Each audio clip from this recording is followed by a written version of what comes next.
Hello दोस्तों, biology की online class में आप सभी का स्वागत है। तो दोस्तों तैयार हो जाइए अपने पेन और नोट्स के साथ, क्योंकि आज का जो टॉपिक है बहुत ही इंटरेस्टिंग और बहुत ही महत्वपूर्ण होने वाला है। दोस्तों हम पढ़ रहे हैं जीव विज्ञान कक्षा 12वीं का दूसरा पाठ यानी मानव में जनन, और इसके अंतर्गत आज हम लेकर के आए हैं आर्तव चक्र। बहुत ही महत्वपूर्ण है और जिज्ञासा से परिपूर्ण ये हमारा टॉपिक है आज का। चलिए आइए जानते हैं कि आर्तव चक्र क्या है।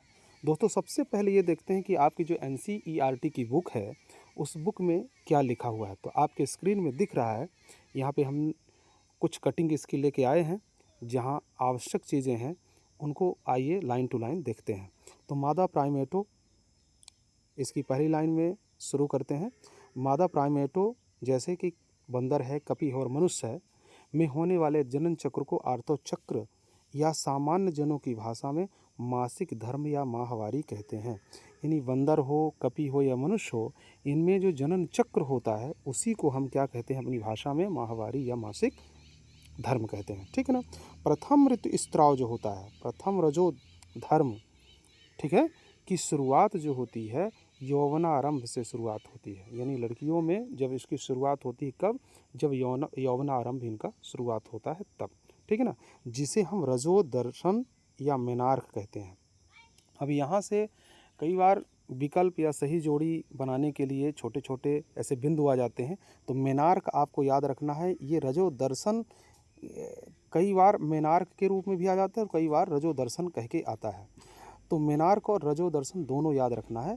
मेनार्क या रजो दर्शन क्या होता है, जब किसी भी मादा में या महिला में जब प्रथम प्रथम जो ऋतुस्राव होता है उसकी शुरुआत होती है। ये नहीं कि जब ये उसकी यौवना अवस्था शुरू होती है और उसमें जो प्रथम रजोधर्म स्टार्ट होता है, शुरुआत होता है, तो उसको हम क्या कहते हैं, रजो दर्शन या मेनार्क कहते हैं। स्त्रियों में यह आर्तव चक्र 28 से 30 दिन की अवधि, बहुत महत्वपूर्ण है, कितने दिन, 28 से 30 दिन की अवधि का होता है। यानी इतने में ये चक्र रिपीट होता है। 28 से 29 दिन, 28 से 29 दिन इसका चक्र, इस चक्र की शुरुआत होती है। इसकी अवधि जो होती है 28 से 29 दिन के आसपास होती है।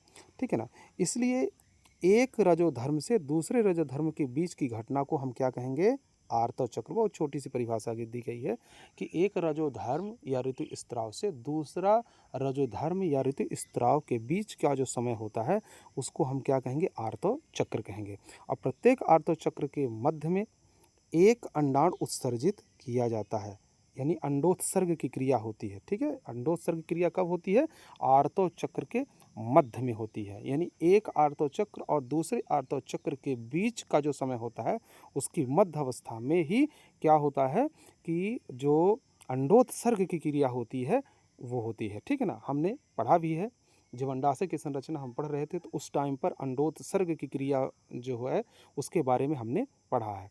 यदि हम उसके बारे में नहीं जानते हैं तो हम हमारे आप प्लेलिस्ट में जाइए और वहाँ जा कर के अंडोत्सर्ग के लिए जो अंडाशय की संरचना है उसको आप देख लीजिए।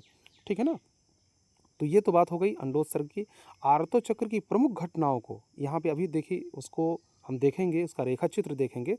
तो आर्तव चक्र की शुरुआत आर्तव अवस्था से होती है जबकि रक्त स्त्राव होने लगता है। कहाँ से शुरुआत इसकी होती है, जब रक्त स्त्राव होता है वहाँ से आर्तव चक्र की शुरुआत होती है। यह रक्त स्त्राव कितने दिन तक होता है भैया, तो ये 3 से 5 दिन तक होता है। ये ध्यान रखना है, ये कुछ ऐसे समय है जिनको बिल्कुल आप नोट डाउन करके रखेंगे।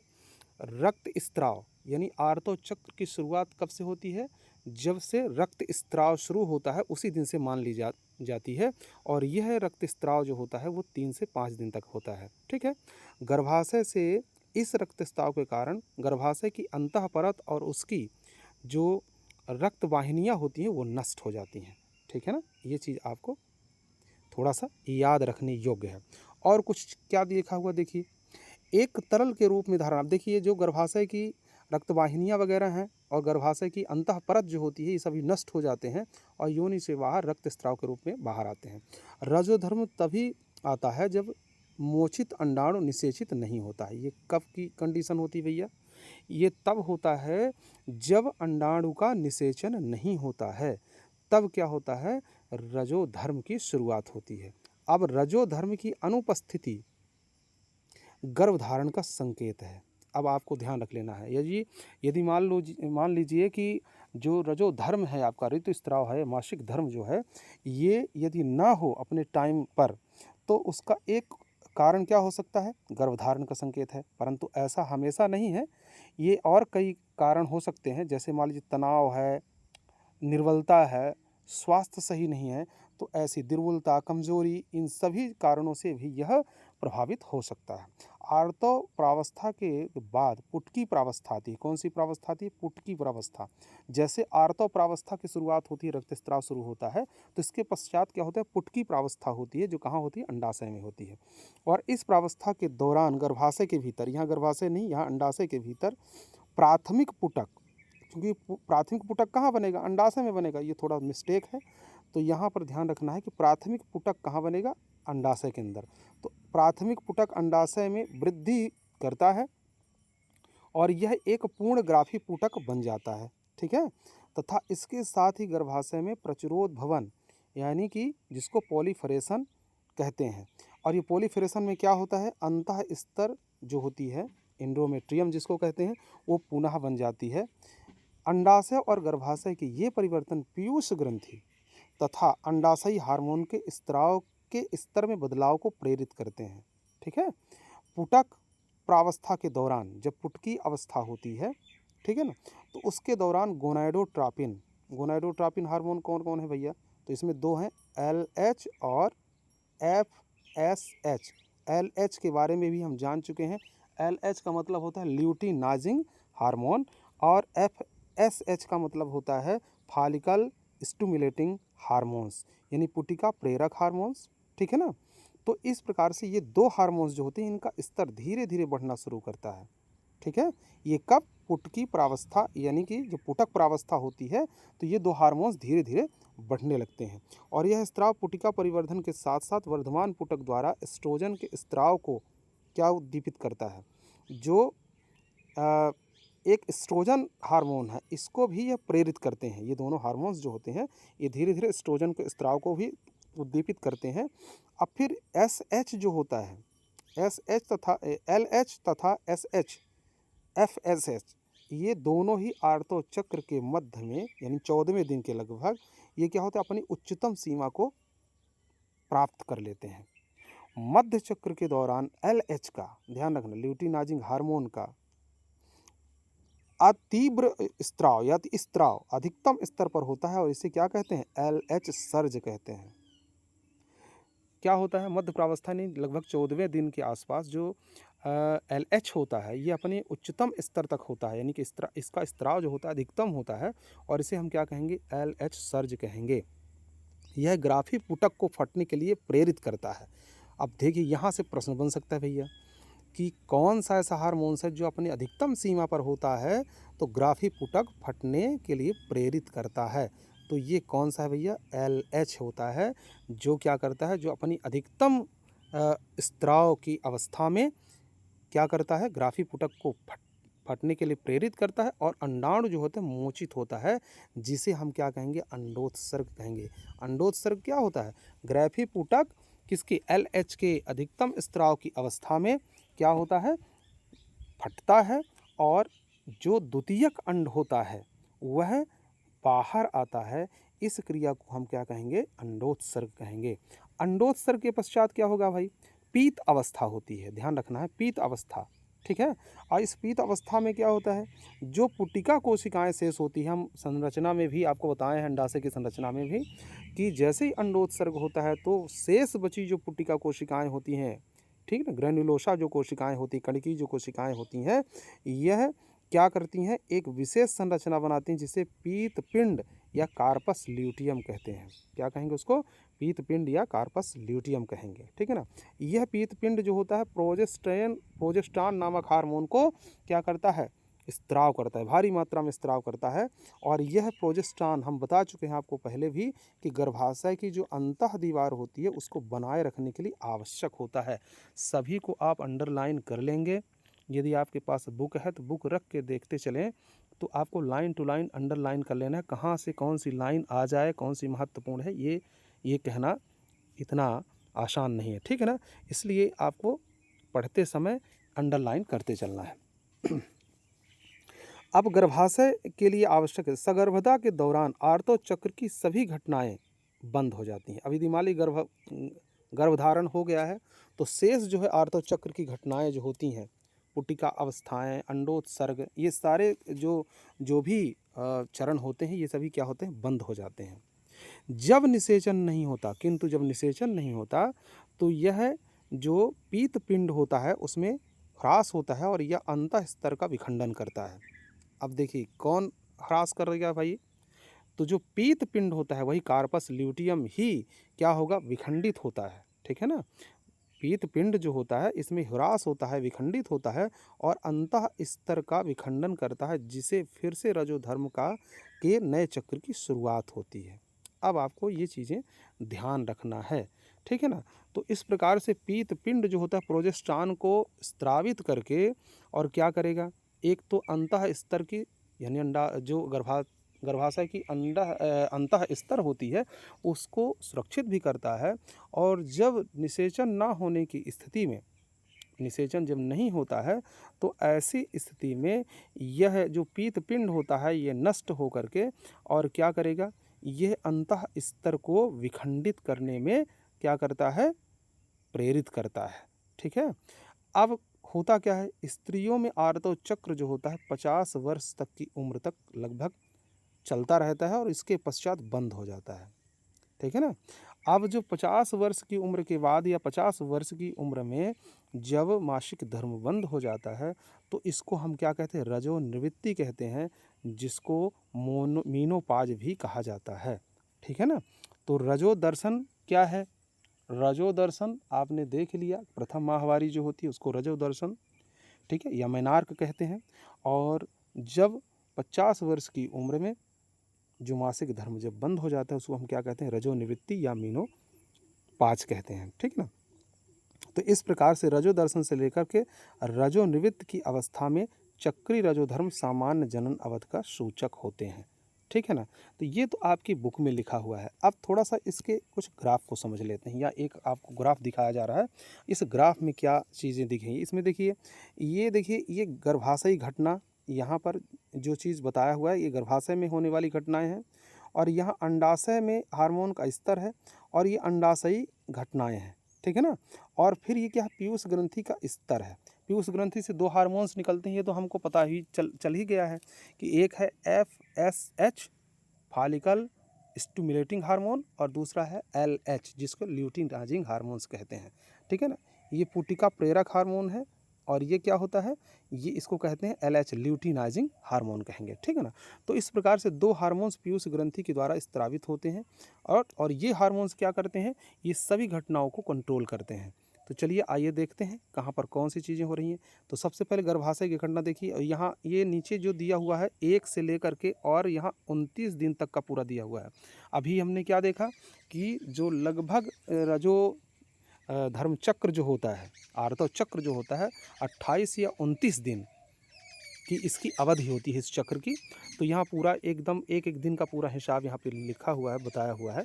तो देखिए 1 से लेकर के यहाँ 5 तक का जो दिया हुआ है, तो 3 से 5 क्या होता है भैया, 3 से 5 दिन तक क्या होता है, ये रक्तस्राव होता है। ये दिख रहा है, ये संकेत आप देखिए, ये संकेत क्या बता रहा है, रजो दर्शन या मासिक धर्म माहवारी यहाँ दिया ना।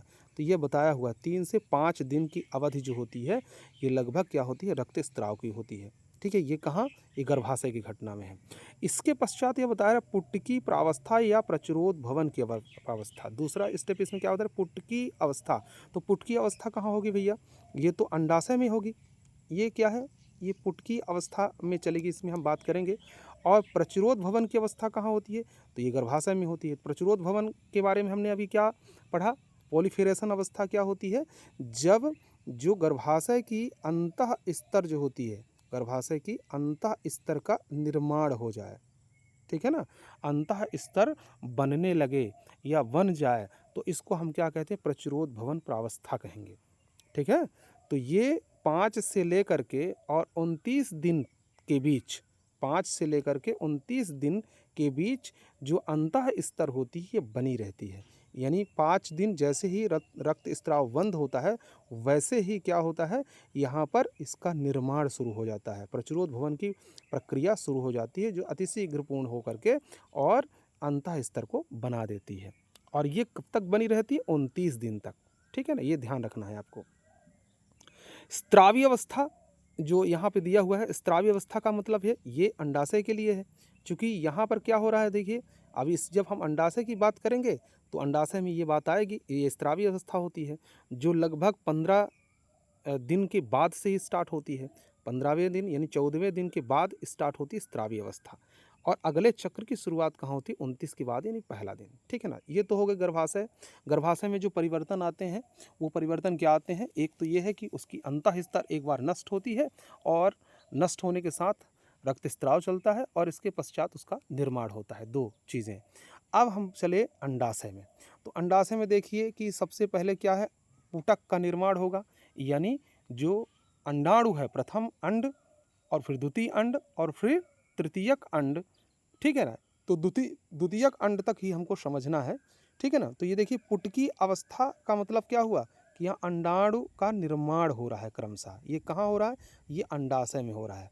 तो वर्धन पुटक का मतलब होता है कि धीरे धीरे जो पुटक है, जो प्रथम अंड कोशिका जो होती है, प्रथम अंड जो होता है, अंडाणु जो होता है, उसके चारों तरफ पुटकी कोशिकाओं की एक लेयर बनती चली जाती है, जिससे प्रथम प्राइमरी पुटक, फिर सेकेंडरी पुटक और फिर तृतीयक पुटक यानी टर्सरी पुटक और फिर ग्राफी पुटक।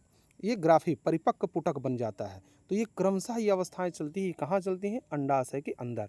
और ये आप अंडाशय की संरचना में पढ़ भी चुके हैं। ठीक है, इसके पश्चात क्या हो जाता है? इसके पश्चात देखिए यहाँ पर ऊपर देखें तो FSH और LH का जो स्त्राव होता है 14वें दिन के आसपास, यानी मध्य अवस्था जो होती है उसके आसपास इसका अधिकतम होता है। ये ग्राफ आप देख रहे हैं, इसमें देखिए इसका श्रृंग जो होता है ऊपर की तरफ बढ़ा हुआ है, यानी इनका स्तर जो होता है दोनों का, FSH का और LH का स्तर जो होता है बढ़ जाता है। ठीक है ना, और इनके स्तर बढ़ने की वजह से अंडोत्सर्ग की क्रिया हो जाती है। अभी हम पढ़े भी हैं, अंडोत्सर्ग हो गया भैया। अंडोत्सर्ग के बाद जो शेष बचा हुआ पुटकीय कोशिकाओं का एक जो लेयर है, ये क्या निर्माण कर देता है? पीतपिंड अर्थात कार्पस ल्यूटियम। कार्पस ल्यूटियम बन गया, जिसको वर्धनशील पीतपिंड कहेंगे। और ये कार्पस ल्यूटियम जो होता है प्रोजेस्ट्रॉन का स्त्राव करता है, तो ये स्त्रावी अवस्था होती है। और प्रोजेस्ट्रॉन का स्त्राव करेगा तो कहाँ? ये अंडाशय के अंदर ही करता है। ठीक है, अब देखिए ये पीतपिंड आगे चल करके ये धीरे धीरे करके नष्ट होगा। लेकिन इसके नष्ट होने से पहले आपको ध्यान रखना है, यदि निषेचन अंडाणु का नहीं हुआ, यदि इसका निषेचन नहीं हुआ तो यही पीतपिंड जो होता है नष्ट होकर के ये जो अंतः स्तर बनी है कहाँ? गर्भाशय के अंदर, इसको भी नष्ट कर देता है। ठीक है, परंतु इससे स्त्रावित जो प्रोजेस्टेरॉन है यह इसकी सुरक्षा करता है। तब तक सुरक्षा करता है जब तक इसके अंदर निषेचन के पश्चात अंडाणु न पहुंच जाए। यदि अंडाणु निषेचित होकर के जाइगोट के रूप में यहाँ पहुंचता है तो आगे फिर एंडोमेट्रियम यानी अंतः स्तर का कोई भी विमोचन या इसको नष्ट करने का काम नहीं होगा। परंतु यदि मान लीजिए निषेचन ना होने की स्थिति में जो अंडाणु होगा वह कहाँ पहुँचेगा? यह गर्भाशय में पहुँचेगा और इसके पश्चात जो हो तो आगे की जो क्रिया है वह अंतः स्तर और जो अंडाणु है दोनों के नष्ट होने के साथ रजोधर्म की पुनः शुरुआत हो जाती है। तो ये 29वें दिन के बाद जो है फिर से रजोधर्म की शुरुआत हो जाती है। तो इस प्रकार से आपने इस चक्र के माध्यम से ये पूरी चीज़ें आप अच्छे से डिटेल से समझ लिए हैं। यदि किसी प्रकार की दिक्कत समझने में हुई होगी तो हमें अवश्य बताएंगे। कुछ और यदि हम देखें इसमें ख़ास बात, तो ख़ास के लिए यही है कि एक आपकी बुक में छोटी सी बातें लिखी है, लेकिन है बहुत महत्वपूर्ण। इसमें लिखा हुआ है कि रजोधर्म के समय साफ़ सफाई का विशेष ध्यान रखना चाहिए। नैपकिन वगैरह जो भी है उनको रोज़ प्रतिदिन चेंज करना चाहिए। ठीक है, प्रतिदिन स्नान करना चाहिए, ठीक है, और अपनी साफ सफाई का पूरा ध्यान रखना चाहिए क्योंकि यहाँ संक्रामकता हो सकती है। तो इसका विशेष ध्यान सभी को रखना चाहिए, महिलाओं को रखना चाहिए और बच्चियों को रखना चाहिए। तो इसलिए ये आपकी बुक में भी लिखा हुआ है, इसको विशेष ध्यान रखेंगे, ठीक है। तो ये आज का जो हमारा टॉपिक है वो यहीं से समाप्त होता है। सभी का बहुत बहुत धन्यवाद।